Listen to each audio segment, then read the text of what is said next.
Hi friends, welcome back to my channel. ഇന്നത്തെ നമ്മുടെ recipe കണവാത്തോരനാണ്. വളരെ ടേസ്റ്റിയായി നമുക്ക് കണവാത്തോരൻ എങ്ങനെ തയ്യാറാക്കാമെന്ന് നോക്കാം. അപ്പോൾ നമുക്ക് വീഡിയോയിലോട്ട് പോകാം. അപ്പോൾ ഞാൻ കണവയൊക്കെ നന്നായിട്ടൊന്ന് ക്ലീൻ ചെയ്ത് വെച്ചിട്ടുണ്ട്. ഇതുപോലെയാണ് ഞാൻ കണവ കട്ട് ചെയ്തെടുത്തിരിക്കുന്നത്. നമുക്ക് എങ്ങനെ വേണമെങ്കിലും കണവ കട്ട് ചെയ്തെടുക്കാം. ഇത് ഞാൻ ഒരു മൺചട്ടിയിലോട്ട് ഇട്ട് കൊടുത്തിട്ടുണ്ട്. ഇനി നമുക്കിതിലേക്ക് വേണ്ടത് ചെറിയുള്ളിയാണ്. ഒരു 10-15 ചെറിയുള്ളി ഞാൻ ഇതുപോലെ നീളത്തിലൊന്ന് കട്ട് ചെയ്തെടുത്തിട്ടുണ്ട്. ഇനി നമുക്കിതിലേക്ക് വേണ്ടത് ഇഞ്ചി വെളുത്തുള്ളിയുമാണ്.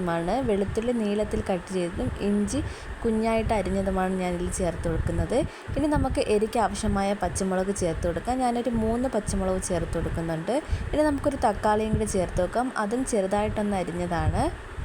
ഇനി ഇതിലേക്ക് നമുക്ക് കുറച്ച് വെള്ളവും കൂടി വീഴ്ത്തിയിട്ട് നമുക്കിതൊന്ന് വേവിച്ചെടുക്കാം.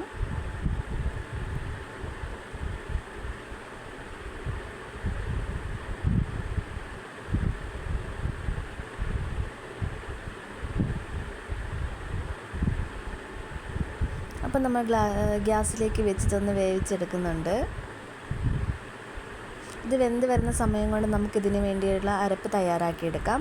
ഒരു മിക്സിയുടെ ജാർ എടുത്തിട്ട് അതിലേക്ക് ഒരു അരമുറി തേങ്ങ ഞാൻ ചേർത്ത് കൊടുക്കുന്നുണ്ട്. ഇനി നമുക്കതിലേക്ക് ഒരു 5 ചെറിയുള്ളിയും അതുപോലെ തന്നെ 2-3 വെളുത്തുള്ളി, 2 കഷ്ണം ചെറിയ ഇഞ്ചിയും, 2 പച്ചമുളകും, 1 സ്പൂൺ മഞ്ഞൾപ്പൊടിയും,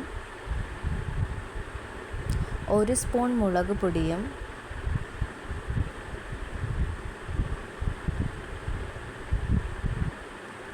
1 സ്പൂൺ കുരുമുളക് പൊടി,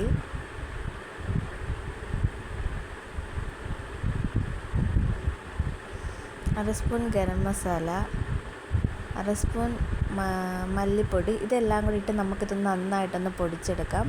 അപ്പോൾ നമ്മുടെ കണവയൊക്കെ ഏകദേശം ഒന്ന് വെന്ത് വന്നിട്ടുണ്ട്. ഇനി നമുക്കിതിലേക്ക് നമ്മൾ ചതച്ച് വെച്ചിരിക്കുന്ന അരപ്പ് കൂടി ഇട്ട് കൊടുക്കാം. എന്നിട്ട് നന്നായിട്ടൊന്ന് ഇളക്കി കൊടുക്കണം.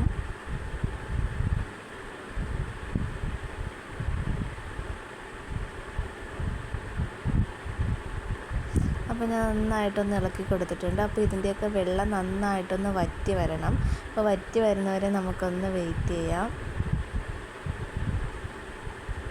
അപ്പോൾ ഈ സമയത്ത് നമുക്ക് ആവശ്യത്തിനുള്ള ഉപ്പ് കൂടി ചേർത്ത് കൊടുക്കാം.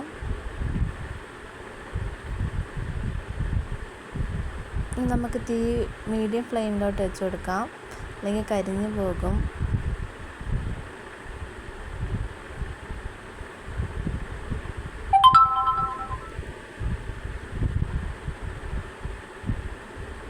അപ്പോൾ നമ്മുടെ കണവാത്തോരത്തിൻ്റെ വെള്ളമൊക്കെ നന്നായിട്ടൊന്ന് വറ്റി വന്നിട്ടുണ്ട്.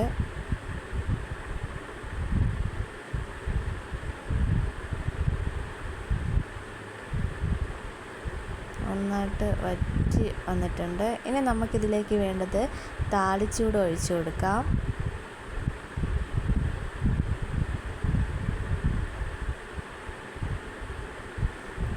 അപ്പോൾ നമ്മളൊരു ചട്ടി അടുപ്പിലോട്ട് വെച്ചിട്ടുണ്ട്. അതിലേക്ക് നമുക്ക് വെളിച്ചെണ്ണ ഒഴിച്ചു കൊടുക്കണം.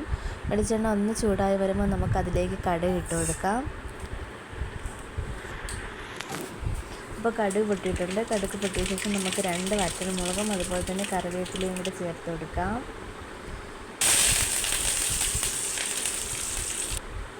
അപ്പോൾ അതൊന്ന് മൂത്ത് വരുമ്പോൾ നമുക്ക് ഇത് കണവാത്തോരനിലേക്ക് ചേർത്ത് കൊടുക്കണം.